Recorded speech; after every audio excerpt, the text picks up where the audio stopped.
क्या फ्रेडी, क्या बात है? अगर उन लोगों को पता चल गया कि हम लोग यहाँ पे हैं तो क्या डर लग रहा था? नहीं, डर कौन रहा है? फ्रेडी, अपनी चोंच बंद करो और चुपचाप वहां दीवार की तरफ मुंह करके खड़े हो जाओ। जाओ। आवाज़ें आ रही है। चुप जाओ।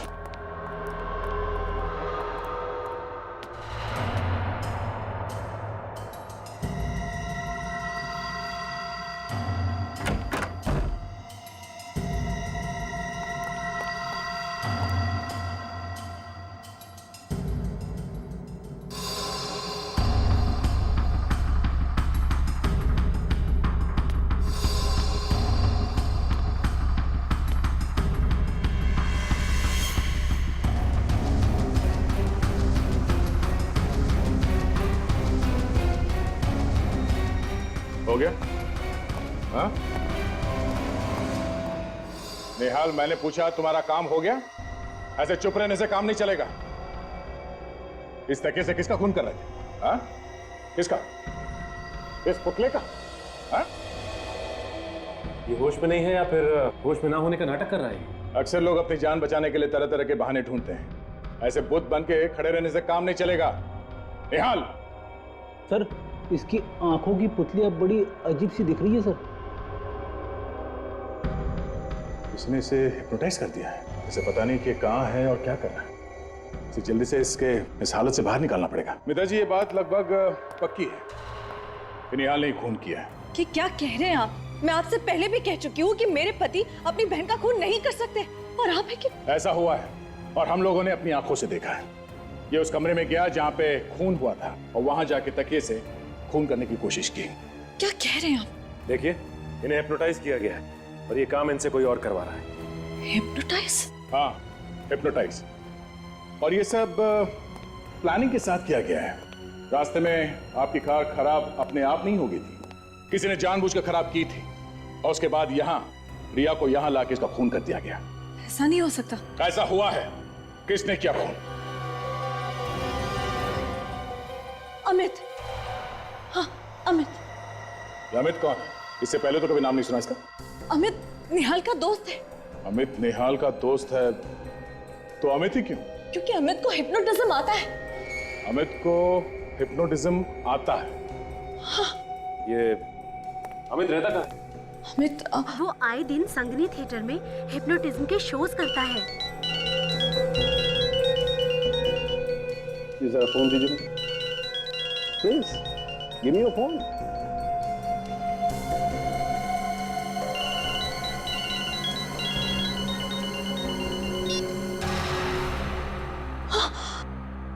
देखा? निहाल, ये सब क्या हो रहा है? आप लोग यहाँ कैसे? निहाल, हम लोग काफी देर से यहाँ पर हैं। मिस्टर निहाल, आपको हिप्नोटाइज किया गया।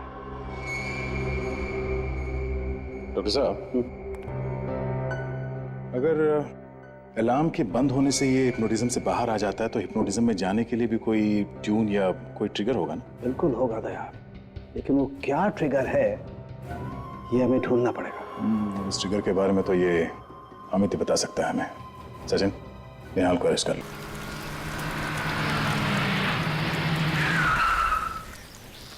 विवेक, ये वही संगनी थिएटर है ना जो निहाल की बीवी मीता ने बताया था? हाँ, और अमित कुछ ही देर में परफॉर्म करने वाला है यहाँ पे। एक बात समझ में नहीं आ रही है, अमित ने निहाल को हिप्नोटाइज किया ही क्यों? हाँ फ्रेडी, ये बात तो है। ये चीखने की आवाज सुनी तूने? हाँ।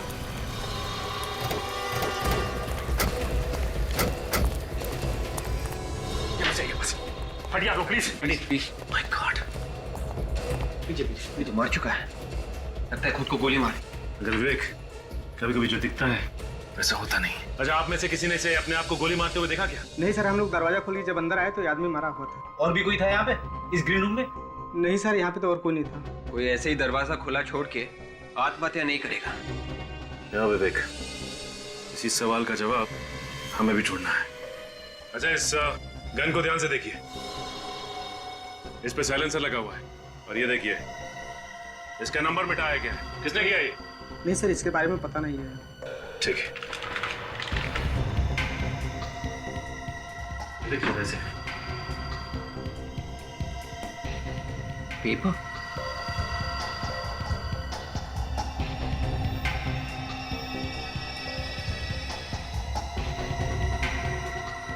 माय गॉड, इसमें तो लिखा गया है कि निहाल को कैसे हिप्नोटाइज करना है।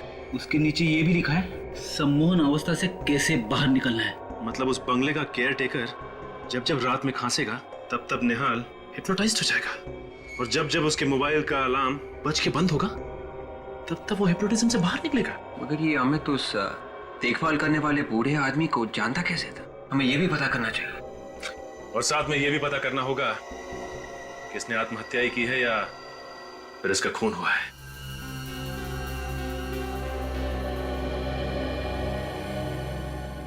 सर गन पे कहीं भी उंगलियों के निशान नहीं। नहीं सचिन, और इस गन का नंबर भी सैंड पेपर से घिस घिस के मिटा दिया गया है। हो सकता है साळुंखे खून करते वक्त खूनी ने ग्लव्स पहने होंगे और इसीलिए उस पर कोई उंगलियों के निशान नहीं। लेकिन बॉस, इस सब के बावजूद मुझे इस गन पर से पाउडर जैसा कुछ मिल गया है। वो क्या है सर? ये देखो, ये कुछ तंबाकू का चूरा जैसा लगता है बॉस। तंबाकू का चूरा? साळुंखे, मुझे लगता है ये सिगार का तंबाकू है। मतलब खूनी सिगार पीता है। बॉस, इसका पता लगाया जा सकता है। कैसे? मैं बताता हूँ। आओ बॉस, ये जो केमिकल है ना बॉस, इसमें अगर किसी चीज पर सिगरेट का धुआं भी लगा हो ना तो पकड़ में आ सकता है। अच्छा, तो फिर देखते हैं।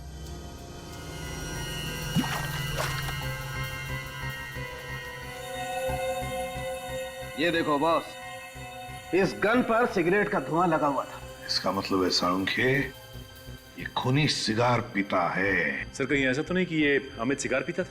आपने इसके हाथ चेक किए क्या? चेक किए, वो सिगार नहीं पीता। सर हमें उस आदमी को ढूंढना होगा जो सिगारेट पीता है। ये सब निहाल की गाड़ी खराब होकर रुक जाना, फिर उस सफेद वैन वाले का निहाल को लिफ्ट देकर उस बंगले तक पहुंचाना, ये सब जानबूझकर सोच समझकर किया गया है। गांव में जाके पता लगाओ कोई सिगार पीने वाले को जानता है क्या।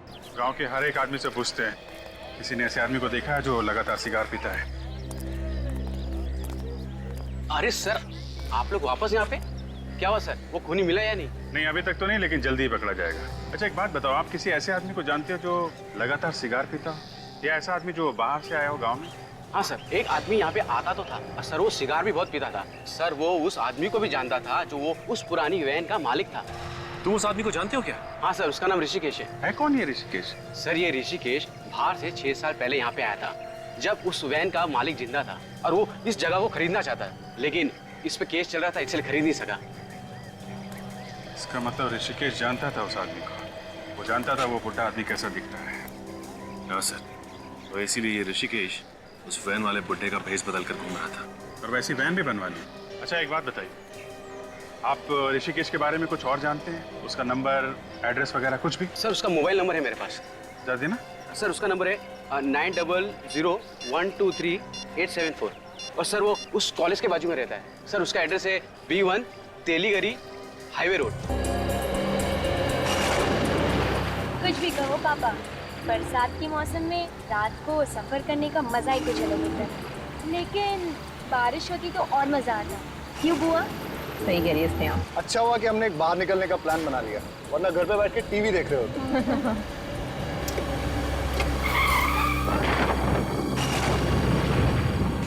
पता नहीं गाड़ी को क्या हो गया अचानक।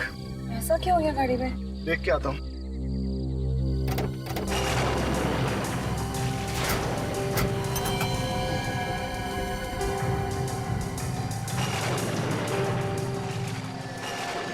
क्या हुआ यार?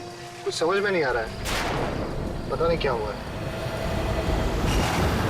लोग, भगवान ने किसी को हमारी मदद के लिए भेज दिया।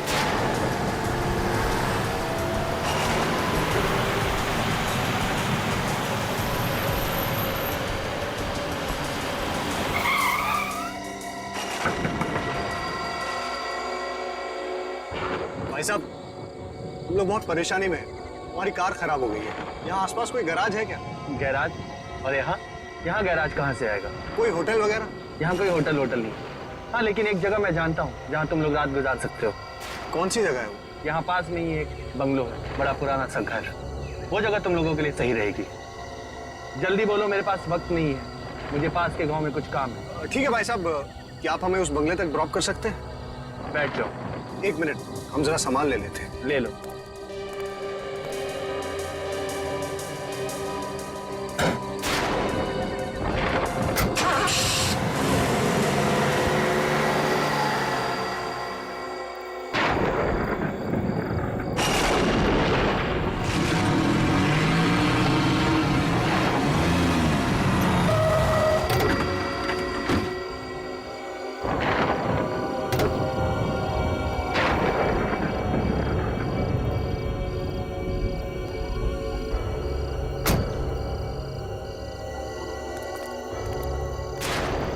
शुक्रिया बोल देता हूँ। हाँ हाँ शाम। अरे भाई साहब, आप कहाँ जा रहे हैं? लो, शुक्रिया बोलने का मौका भी नहीं दिया। वैसे काफी परेशानी उठाई इन्होंने अपने लिए। नहीं, अच्छा हुआ इन्होंने हमें छोड़ दिया, वरना सारी रात जंगल में काटनी पड़ती। चलो अभी चलते हैं अंदर, देखिए कौन है अंदर। चलो। आराम से। ये है बंगला। पापा, मुझे तो ये घर बहुत अच्छा लगा, आपको कैसे लगा घर? अंदर देख लेते हैं, फिर बताता हूँ। वैसे अच्छा हुआ ये जगह मिल गई, नहीं तो पता नहीं क्या करते रात भर। हाँ, बहुत दिक्कत हो जाती। कौन है आप लोग? अचानक कैसे आ गए बिना बताए? हम लोग बहुत मुसीबत में हैं। क्या हम एक रात के लिए यहाँ रुक सकते हैं? ये कोई होटल नजर आ रहा है तुम्हें? हमें मना किया गया है, यहाँ किसी को रहने मत दो। सिर्फ एक रात की तो बात है, सुबह होते ही हम यहाँ से चले जाएंगे। नहीं नहीं, यहाँ कोई नहीं रह सकता। चाहिए तो पैसे रख लो। पैसों का लालच मत देना, कोई फायदा नहीं। बाबा, पैसे का लालच नहीं दे रहे, छोटे छोटे बच्चे हैं हमारे साथ, अभी इनको लेके कहाँ जाएंगे रात को? ठीक है, इन बच्चों की वजह से रहने दे रहा हूँ, वरना 1 मिनट भी यहाँ रुकने नहीं देता। वैसे ये कौन है आपके साथ?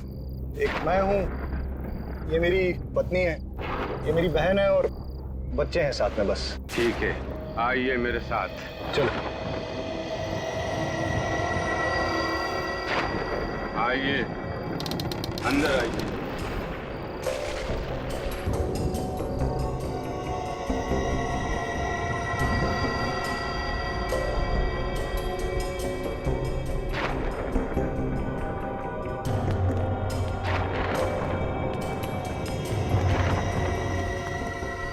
निहाल, यहाँ तो बिजली भी नहीं है, रहेंगे कैसे? फिर भी जगह बहुत अच्छी है। मैं आप लोगों के लिए कमरे खोल देता हूँ।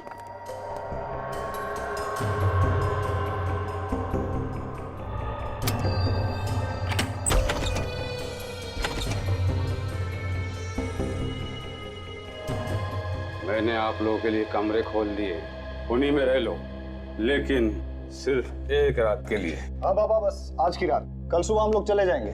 चले? चलो चलो।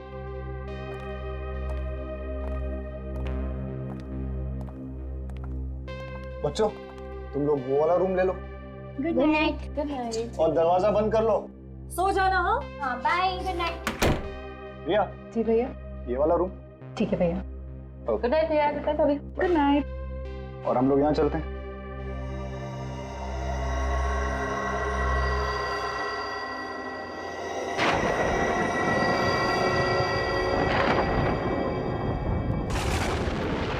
बदबू आ रही है इसमें से, गंदा भी पता नहीं कैसे इकट्ठे हो रहे हैं इसमें।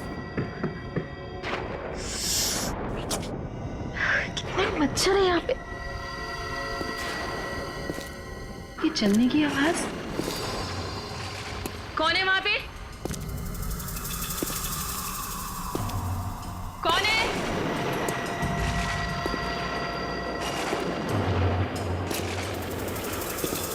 कौन चल रहा है यहाँ पे? कौन है? कौन है?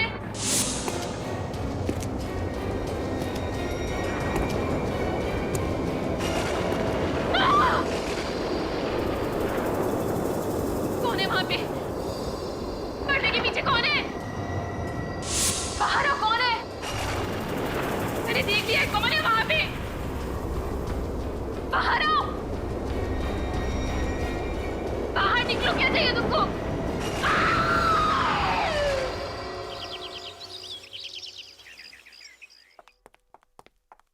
ये रीरी। निहाल साहब, आप लोग तो वाकई में जबान के पक्के निकले। सब तैयारी हो गई? आप लोग का सामान कहाँ है? बाबा, मुझे आपसे कुछ बात करनी थी। क्या बात करनी है? बुरा मत मानिएगा, मुझे और मेरे परिवार को ये जगह बहुत पसंद आई। क्या हम यहाँ एक और दिन रह सकते हैं? नहीं नहीं, आप लोगों ने मुझे जुबान दी थी कि सुबह होते ही आप लोग चले जाएंगे, और आप लोगों को चले जाना चाहिए। यही अच्छा है। आप बात को समझिए। ये जगह मुझे इतनी पसंद आई है ना कि मैं इसे खरीदना चाहता हूँ। खरीदना चाहते हो? क्या फायदा खरीद कर? यहाँ बिजली नहीं है और कुछ भी नहीं है। ऐसा क्या पसंद आ गया आपको इस घर में? बस दिल आने की बात है बाबा। जगह खूबसूरत है, दिल आ गया। और इस घर की बनावट बहुत अच्छी है। पुराने किस्म के घर लोग कैसे बनाते थे, देखकर बहुत अच्छा लगा। अब तो हम यहाँ रह सकते हैं। हम कल चले जाएंगे, पक्का। ठीक है, वैसे भी इस जगह का मालिक इसे बेचना चाहता है। अब आप लोग इसे खरीदना चाह रहे हो तो ठीक है। धन्यवाद बाबा। चलो अच्छा है, आसानी से मान गए, वरना और हाथ पैर जोड़ने पड़ते। अरे रिया, चलो रिया से मिलते हैं।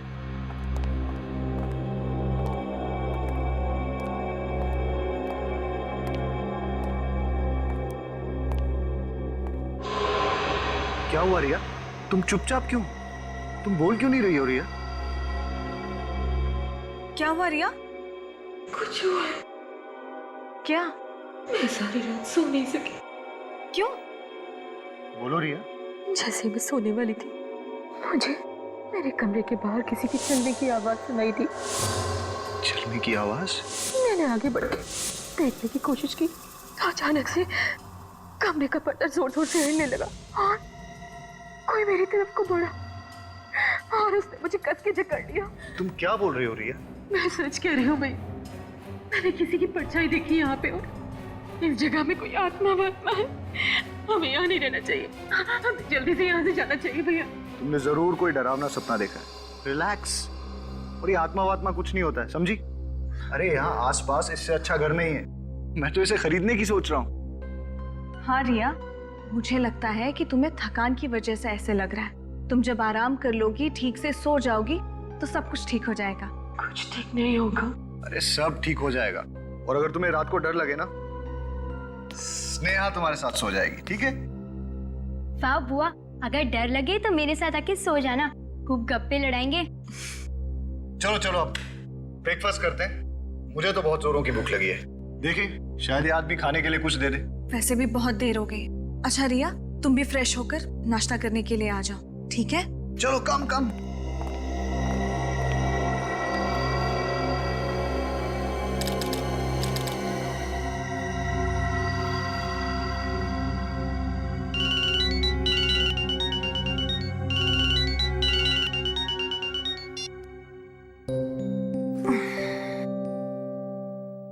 Good morning.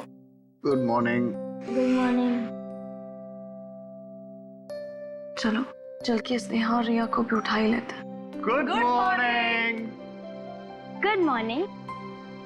बेटा, आपको रात को तो अच्छे से नींद आई ना? मुझे तो जम के नींद आई। रात को जो सोई अभी आँख खुली, वो भी जब हमने जगाया तब। और इसे देखो कैसे कुंभकर्ण की नींद सो रही है। इसे तो पता भी नहीं है कि इसके रूम में कोई आया भी है। क्यों रिया? उठाओ इसे। रिया, 8 बज गया, हमें निकलना है यहाँ से। ये ऐसे नहीं उठेगी, इसके लिए लगता है ढोल वोल बजवाने पड़ेंगे। रिया, रिया, रिया, रिया, रिया उठो। निहाल, रिया कोई जवाब क्यों नहीं दे रही? मैं देखता हूँ। रिया, रिया, रिया उठो। पापा बुआ को क्या हुआ? निहाल, क्या हुआ रिया को? रिया, निहाल क्या हुआ? निहाल क्या हुआ रिया को? इसकी मौत हो गई है। क्या अचानक कैसे हो गया? कल रात तक तो रिया ठीक थी, है ना? हाँ माँ, रात तक बुआ ठीक थी। निहाल, मुझे लगता है ये उसी आत्मा का काम है जिसके बारे में रिया हमसे बात कर रही थी। फिर वही बात, इस बंगले में कोई आत्मा वात्मा नहीं है। हो सकता है सर हार्ट अटैक आ गया हो या हार्ट अटैक? इतनी कम उम्र में हार्ट अटैक? मुझे लग रहा है सर मैं अभी सीआईडी को कॉल करता हूँ।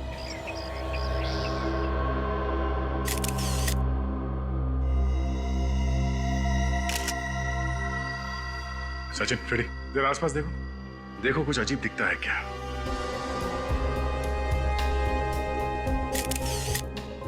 ये दरवाजा अंदर से बंद था?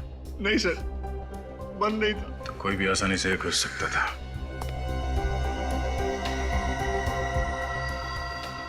गले पर कोई निशान है? No sir. नाक से खून वगैरह? सर, रात को ठीक ठाक सोई थी, पर सुबह देखा तो मर गई। रात में बिल्कुल ठीक ठाक सोई और अचानक मौत हो गई। इस कमरे में कोई और भी सोया था? हाँ सर, मेरी बेटी स्नेहा भी थी साथ। स्नेहा, आपको मालूम है इनकी मौत कैसे हुई? नहीं सुबह जब मम्मी डैडी ने आके उठाया तब पता चला। कोई चीखने चिल्लाने की आवाज नहीं सुनी? ये तो बहुत ही गहरी नींद में सोती है।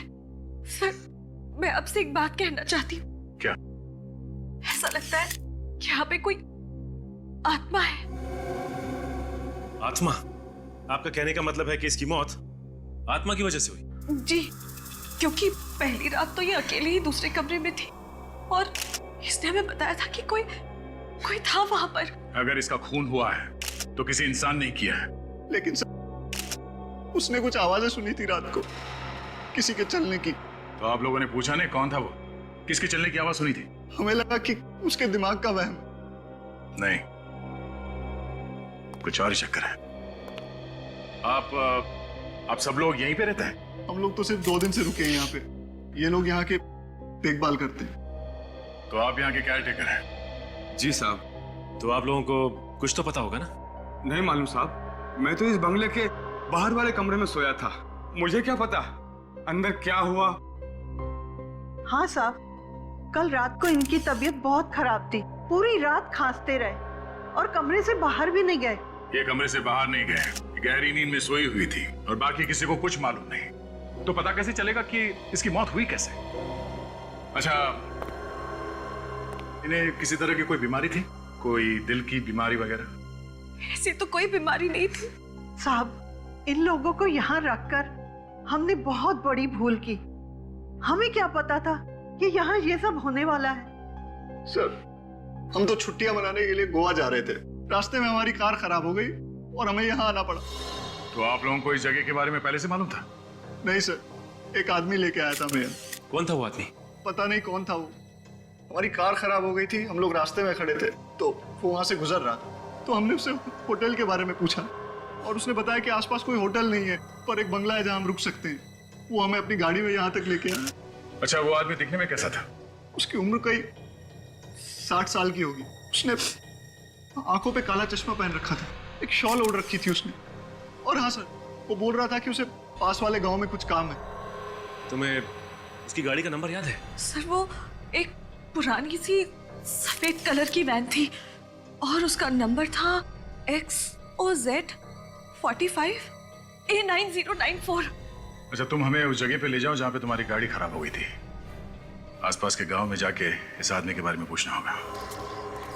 ये निहाल ने बताया था कि वैन का मालिक, उसको इस गांव में कुछ काम था और उसकी बीवी नीता बता रही थी कि वो वैन जो थी वो सफ़ेद रंग की थी। हाँ सर। देखो, इस गांव में कहीं वैन है क्या या उस वैन के बारे में कोई जानता है? सर, सफेद वैन। फ्रेडी, इस वैन की हालत को देख के ऐसा लगता है कि ये वैन ये सालों से यहाँ हिली ही नहीं है। आगे का एक टायर भी नहीं है। अगर ये वैन चल नहीं सकती है तो फिर निहाल और उसकी फैमिली इसमें बैठे कैसे थे? जरा देखो, इस वैन से कुछ पता चलता है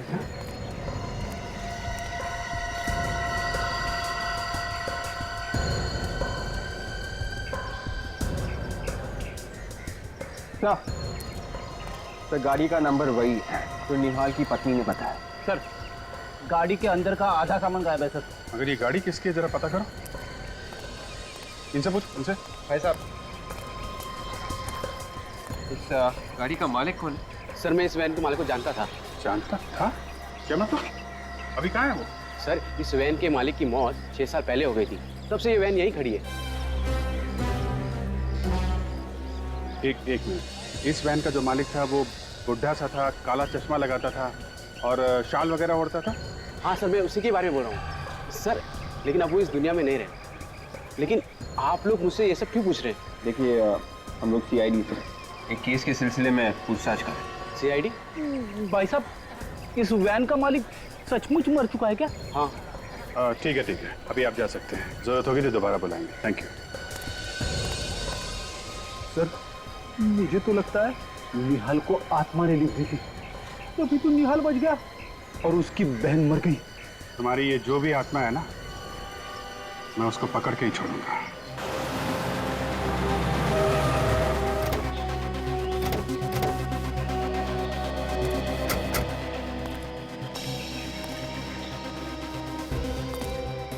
ये बताओ कि ऐसा हुआ क्या जो तुम्हारी कार अचानक रुक गई? पता नहीं, आज तक तो ऐसा कभी हुआ नहीं। मुझे तो यकीन नहीं हो रहा है कि मेरी गाड़ी रास्ते पे बंद पड़ सकती है ऐसे।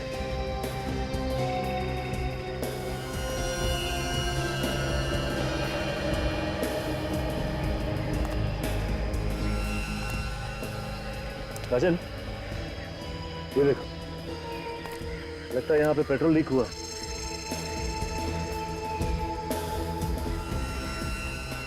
इतना सारा पेट्रोल अचानक कैसे गिर सकता है? लेकिन क्या है, कभी कभी चलती गाड़ी में भी पत्थर उछल कर लग जाता है। गाड़ी का टैंक फट जाता है या फिर ऑयल पाइप से लीकेज होने लगती है। देखते हैं इस केस में क्या हुआ।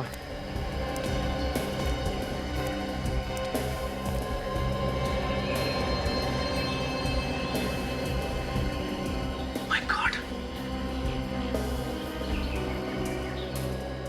पेट्रोल पाइप में छेद किया गया है, जानबूझकर किया गया ये छेद। मतलब सर, किसी ने प्लानिंग के साथ ये सब किया है ताकि निहाल की कार का पेट्रोल यहाँ खत्म हो जाए और कार यहाँ का रुक जाए, जहाँ दूर दूर तक कोई भी इसे ठीक करने वाला ना हो। मगर ऐसे छेद कौन करेगा? क्योंकि घर से चलने से पहले मैंने चेक किया था, सब ठीक ठाक था। लेकिन ये पेट्रोल पाइप में जिसने भी छेद किया है वो यहाँ आसपास ही किया है, दूर नहीं। क्योंकि अगर दूर छेद किया होता तो गाड़ी यहाँ तक पहुँचती नहीं। अच्छा ये बताओ कि आते समय रास्ते में तुम कहीं रुके थे क्या?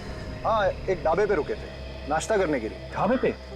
इसका मतलब पेट्रोल पाइप में छेद किसी ने ढाबे पे ही किया होगा। एक काम कर, तुम ढाबा दिखाओ। तारिका खून का जो तरीका मेरी समझ में आ रहा है, उससे इसके शरीर पर उंगलियों के निशान आना मुश्किल है। तो फिर और कौन सा तरीका हो सकता है सारंग के? इस लड़की का रिया का नाक और मुंह दबाया गया है। मतलब इसका खून किया गया है? इसकी मौत दम घुटने की वजह से हुई? एग्जैक्टली। तो क्या इसके चेहरे पे कोई उंगलियों के निशान नहीं है? नहीं बॉस, उंगलियों के निशान इसलिए नहीं है क्योंकि इसका मुंह किसी और चीज से दबाया गया है। किसी और चीज से मतलब? तारिका सा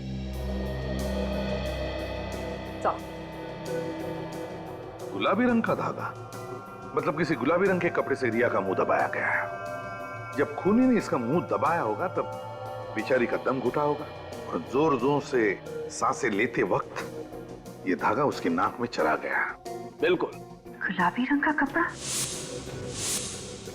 सर, गुलाबी रंग के तकिए तो मैंने रिया के कमरे में देखे थे, चेयर पे, बिस्तर पे जहाँ पे ये सोई हुई थी। तो फिर सारंगे, रिया का मुंह उस गुलाबी रंग के तकिए से ही दबाया गया है। अगर ये तकिए हमें मिल जाए तो खूनी के बारे में और भी सुराग मिल सकता है। मिल जाएंगे सारंगे।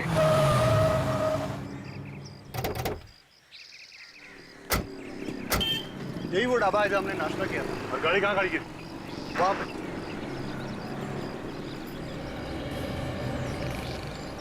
ये इधर ही गाड़ी खड़ी है। जिस जगह पे पार्क की थी गाड़ी? हाँ। देख रही हो काजल, पानी में काफी पेट्रोल गिरा था। तो हो सकता है जब ये लोग यहाँ नाश्ता करने बैठे थे उसी दौरान किसी ने यहाँ आकर छेद कर दिया पाइप में। अच्छा ये बताइए कि जब आप नाश्ता कर रहे थे यहाँ पे, गाड़ी के आसपास कुछ गड़बड़ देखा? कुछ नहीं, ऐसा तो कुछ नहीं दिखा था। क्या हुआ भाई साहब, क्या हो गया? आप लोग क्या ढूंढ रहे हैं? सुराग ढूंढ रहे हैं। किस चीज का सुराग? देखिए हम लोग CID से और कुछ छानबीन कर रहे हैं। आपने इन भाई साहब को यहाँ पे फैमिली वालों के साथ नाश्ता करते हुए देखा था? साहब, हर रोज न जाने कितने आते हमारे ढाबे पर। मैं आया था परिवार के साथ और ये सामने बैठा था चारपाई पे। अरे याद करो भाई। हाँ साहब, ये शायद ये रात को आए थे।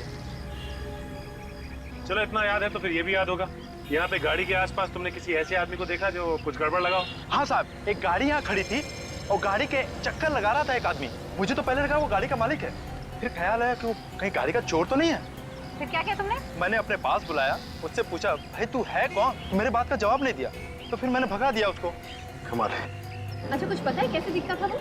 दिखने में लगभग 60 साल का था, काला सा चश्मा पहने हुए था और मुंह पर वो शॉल ओढ़े हुए था। सर, ये वही आदमी जिसने हमें लिफ्ट दी थी। जिसने लिफ्ट दी वही आदमी ने पेट्रोल पाइप में छेद कर दी। ये खून बहुत सोच समझ के किया गया है। सर सालुंके साहब, इस तकिए के कवर पे से आपको फिंगरप्रिंट मिल तो जाएंगे ना? मिलेंगे, अगर तुम थोड़ी देर शांत खड़े रहोगे तो। सालुंके, अलग तरीका है उंगलियों के निशान उठाने का। हाँ बॉस, एकदम अलग तरीका है। कैसे? ये देखो, ये गोल्ड डस्ट। हाँ। इस गोल्ड डस्ट को मैं इस कपड़े पर स्प्रिंकल करूंगा और फिर यहाँ से गैस पास होगी जो इस वैक्यूम से होते हुए इस केमिकल में जाएगी और यहाँ से रिएक्ट करके ये गैस इस कपड़े पर फैल जाएगी और इस कपड़े पर पसीने के निशान तो पहले से ही होंगे। सालुंके, पसीना तो उड़ जाता है, सूख जाता है। हाँ हाँ, उड़ जाता है, सूख जाता है, लेकिन उड़ने के बाद अपने कुछ निशान छोड़ जाता है, जैसे नमक, एसिड, एल्कली वगैरह वगैरह। अल्कलीन एसिड वगैरह? वो सब कुछ कपड़े पर होता है, सब कुछ होता है, मगर हमें अपनी आंखों से दिखाई नहीं देता है। अब हम इस गैस के जरिए इस कपड़े पर वो सब कुछ देख सकेंगे। और एक बात सालुंके, ये कवर उसी तकिए का है जिसकी वजह से रिया की मौत हो गई, मुंह दबाने से। ये कैसे पता चलेगा? पता चलेगा नहीं बॉस, पता चल चुका है, क्योंकि इस तकिए पर से हमें रिया का थूक भी मिला है, जो शायद रिया का मुंह दबाने के बाद उसके मुंह से निकला होगा। अच्छा सर, ये गैस है कौन सी? सचिन, है पेलिकुलाइन ब्रोमो गैस। एल्कलाइन ब्रोमो गैस? तो आपको जब ये पता चल ही गया है कि इस पे अल्कली वगैरह है, तो ये सब करने की क्या जरूरत है? जरूरत है भाई, थोड़ा समय रखो। और आप लोग ये मास्क पहनो और ये ग्लासेस लगा लो।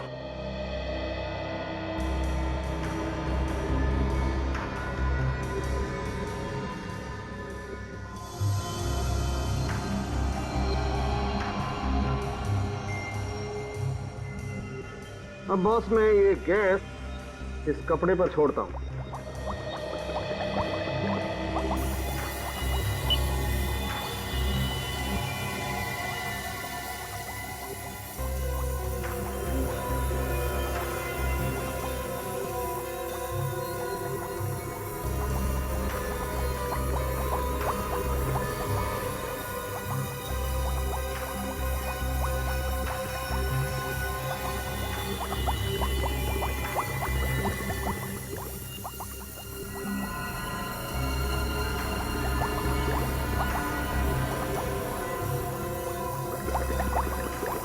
ये देखो बॉस, ये पसीने के नमक, एसिड और एल्कली ने क्या जादू कर दिया।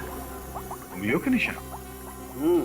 तूने तो कमाल कर दिया, बड़ा दुख हो रहा है मुझे। है? दुख क्यों रहा भाई? अरे यार, कभी तो मुस्कुराते हुए तारीफ कर दिया करो। किस खुशी में? अरे इतना काम कर रहा हूँ इस खुशी में। अबे तेरा काम ही तो है। मुझे मालूम है इस आदमी से कभी तारीफ नहीं मिल सकती है।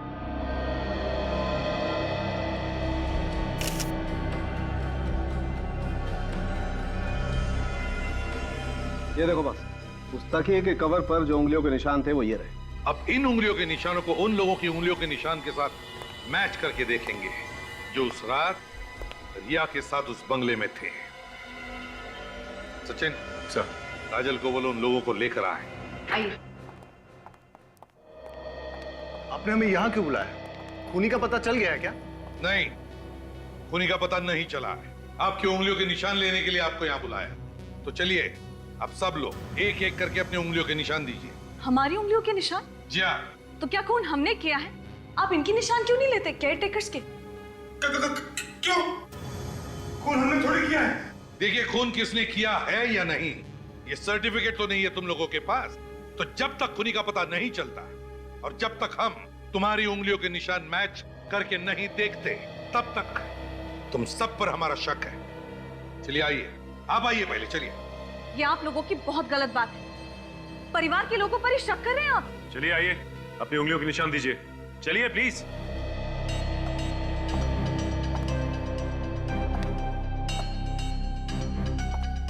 हाथ रखिए।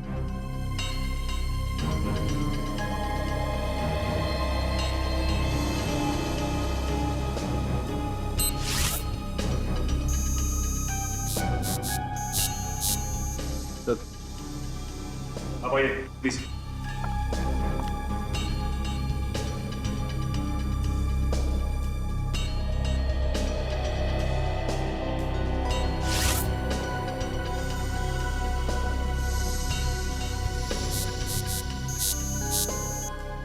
चलिए आप चलिए प्लीज।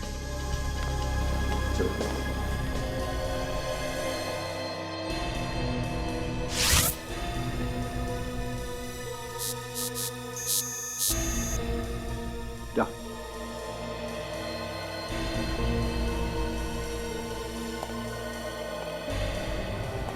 हाथ रखो।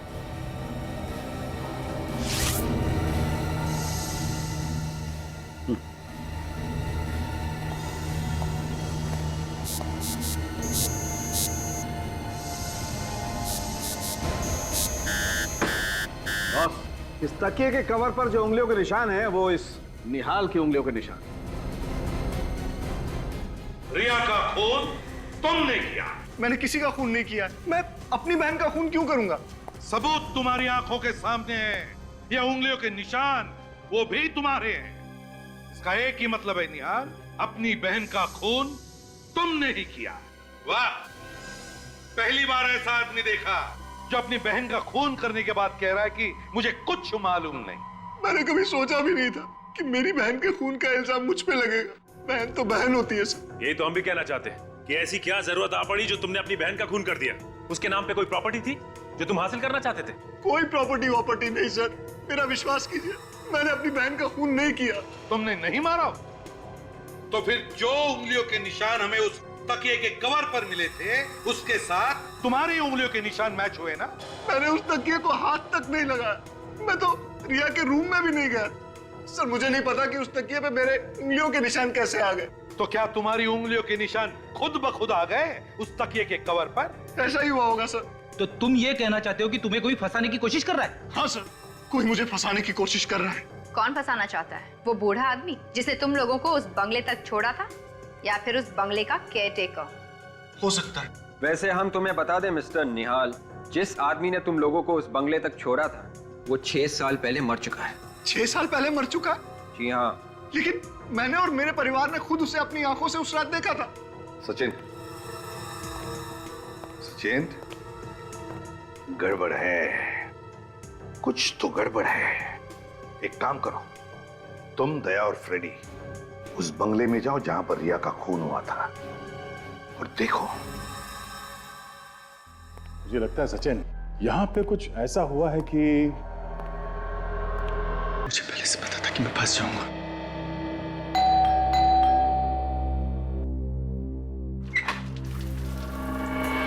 ऋषिकेश हो ना? हाँ, आप लोग? सब पता चल जाएगा। कौन है आप? ऐसे कैसे अंदर घुसते चले आए? क्या बदतमीजी है ये? ये बदतमीजी नहीं है। ये बताओ कि तुम्हारे साथ साथ और कौन मिला हुआ है इस साजिश में? साजिश? कौन सी साजिश? ये रिया और अमित की मौत की साजिश में। और किस साजिश में? अमित और रिया की मौत की साजिश? हाँ, और वो वैन कहाँ पे जो तुमने बनवाई है? वैन? कौन सी वैन की बात कर रहे हैं आप लोग? मेरे को समझा नहीं। तुम्हें सब पता है, नादान मत करो तुम। बताओ कहाँ है?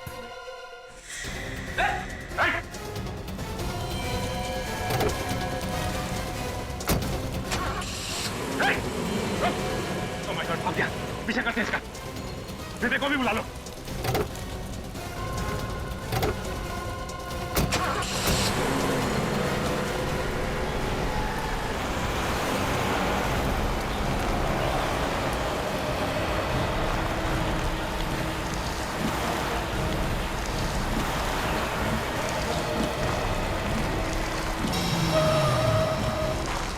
काम करता हूँ, मैं गाड़ी साइड में लगा लेता हूँ, इन पर नजर रखता हूँ।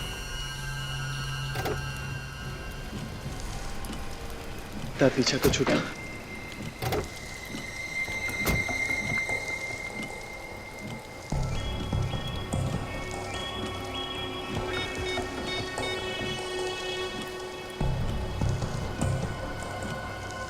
फोन कर रहा है। हाँ, कहाँ हो? यार जल्दी आओ ना। तुम यहाँ आओगे तो मैं सब बताता हूँ। यार वैसे ही सीआईडी वाले पीछे पड़ गए। हाँ भाई, पुरानी वाली जगह पे। हाँ जल्दी आओ।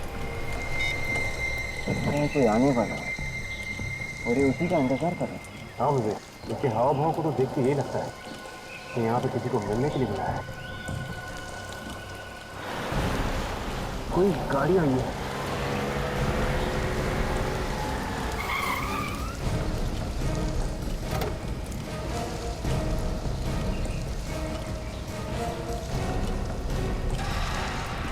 ये तो निहाल की पत्नी नीता है। इस समय इतनी बारिश में तुमने मुझे यहाँ क्यों बुलाया? क्या इमरजेंसी है? इमरजेंसी? सीआईडी के लोग मेरे पीछे पड़े हुए हैं और तुम इमरजेंसी की बात कर रही हो? ये यहाँ पे कैसे? चल के पूछते हैं। सीआईडी, और हमें इस तरह एक साथ किसी ने यहाँ पे देख लिया ना तो लेने के देने पड़ जाएंगे। सीआईडी वाले आ गए।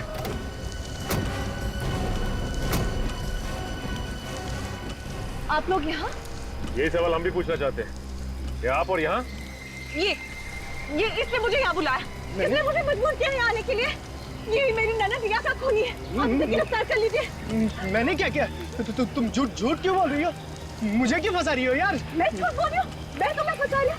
चलिए आपको गुमराह करने की कोशिश कर रहा है। मैं झूठ नहीं बोल रही हूँ, झूठ कौन बोल रहे हो? मैं भी कौन सच कह रहा है कौन झूठ, सब पता चल जाएगा।